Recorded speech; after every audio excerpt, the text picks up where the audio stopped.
I first met Edith in October of 2000 when she started the year with me in Hebrew from Scratch class. And she completed the year with the adult B'nai Mitzvah class of 2001. At the entrance to the sanctuary, please take a look at that poster. We look a lot younger then, but it's a poster of the class of 2001 when Edith began her rejoining the Jewish journey of learning. Since that time, there's never been an end to Edith's participation in learning and leadership here at Temple Beth.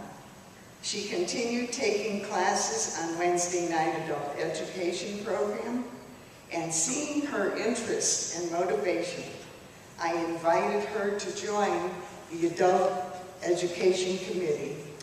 And don't you know it, she soon became the chair of that committee. Scholar in residence weekends, lunch and learn times with all the rabbis, Torah study were always on her calendar. This past year, I was delighted to have her in 2 classes, one on the prophets and one on the writings. Every teacher looks forward to having a student like Edith, asking important questions and contributing insightful and relevant ideas. Edith is not only a lifelong literate Jewish learner, she is a temple leader, from committee chair to board member to officer, and now as vice president of programming. She has guided formal and informal learning at Temple Beth.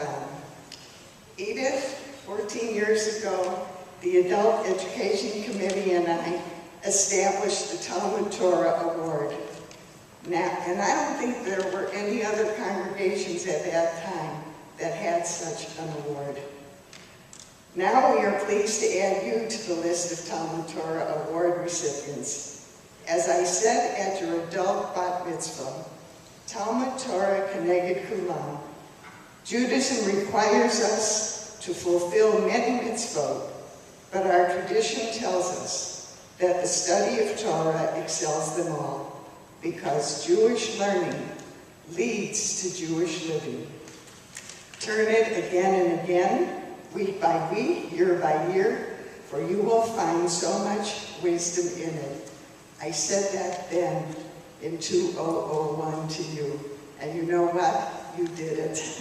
You followed my instructions. It's been my personal mitzvah to be one of your teachers, and along with your temple community, we are all feeling about your commitment to Jewish learning.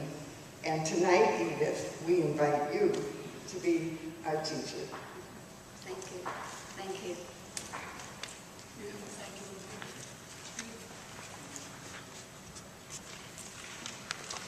Thank you, Dr. Kipper.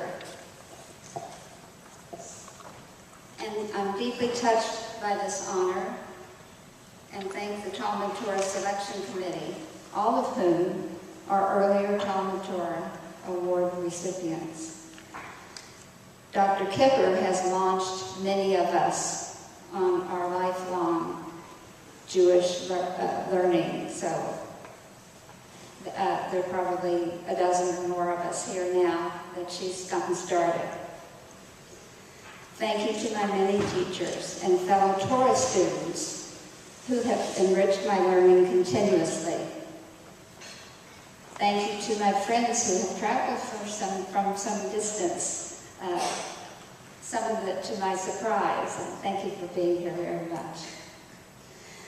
Thank you to my wonderful husband, Norman, who so many times asked, "Are you going to temple again?" and subsequently joined me in study.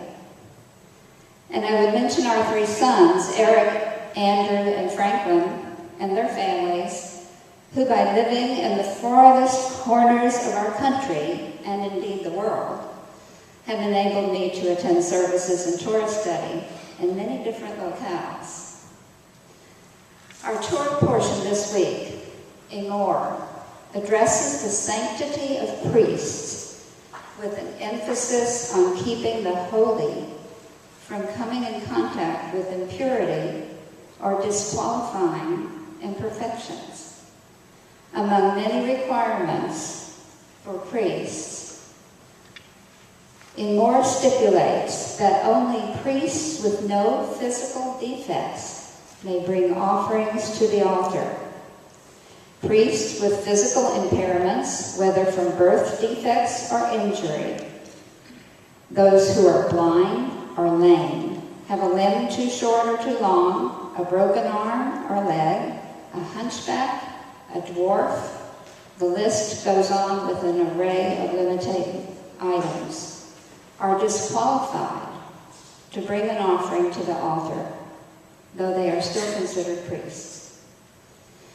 As some of you may know, I have spent my professional life as a physical therapist, rehabilitation director, and professor of physical therapy. My focus has been to support those who have physical limitations and their efforts to lead a normal and productive life. The idea always has been that a person is not defined by his or her physical limitations. As such, this week's parashah presents me with poignant irony. So I ask the question, is physical perfection a requirement to approach God? Medieval sages noted that just as an animal brought for an offering had to be perfect and without blemish, so too the priest, or Cohen, as the instrument of the offering to God, likewise had to be unblemished. Perhaps the Cohen's job was dangerous. Aaron's sons were struck down for bringing an incorrect offering. Did the priests need to be the equivalent of today's astronauts in extraordinary physical and mental status to avoid making a fatal error in their approach to the divine? But I think the most revealing comment comes from the great Maimonides, Rambam. Maimonides sees the requirement that the priest be unblemished as based on the nature of public opinion, which does not judge a man by his true value, but by the perfection of his limbs and the beauty of his attire. It was therefore necessary that priests be unblemished to ensure that the temple would be honored and revered by all. A comment from 1,000 years ago that sometimes applies to us today.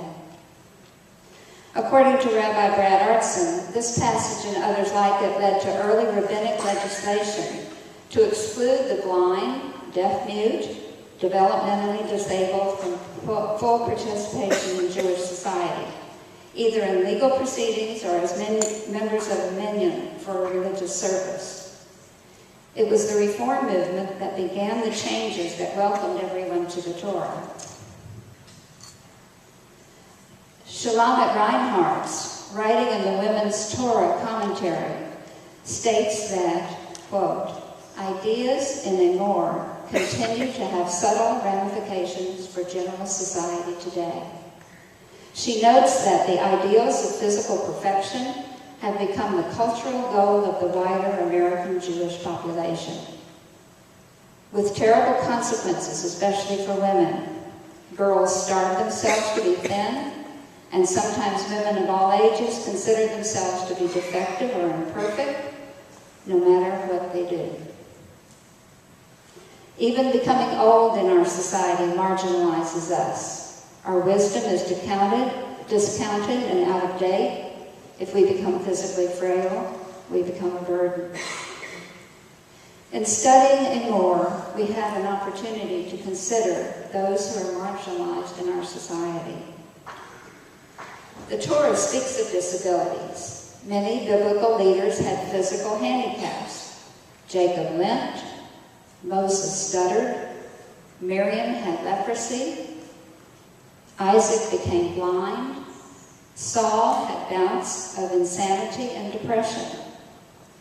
Yet they were able to surmount their disabilities to fulfill their needed roles. In Genesis 33:18, Even though Jacob limped, he is described as arriving in the city of Shechem whole.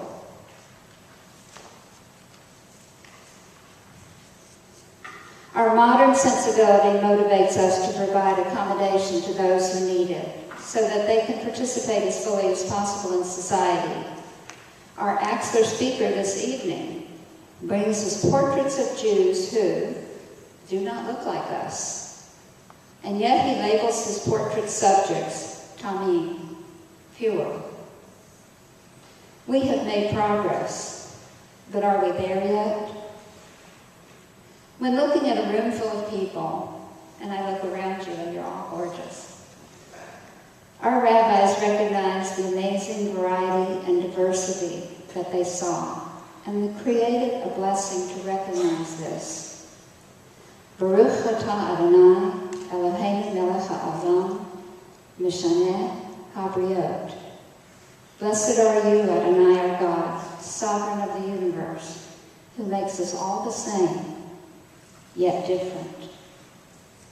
Thus my meditation question for this evening is, what do we each need to do in order to see the true value of ourselves and each person whom we meet? Shabbat Shalom.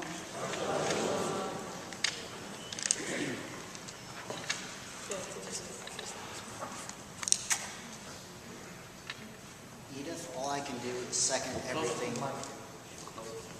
All I can do is second everything Mark Gilbert had to say about you.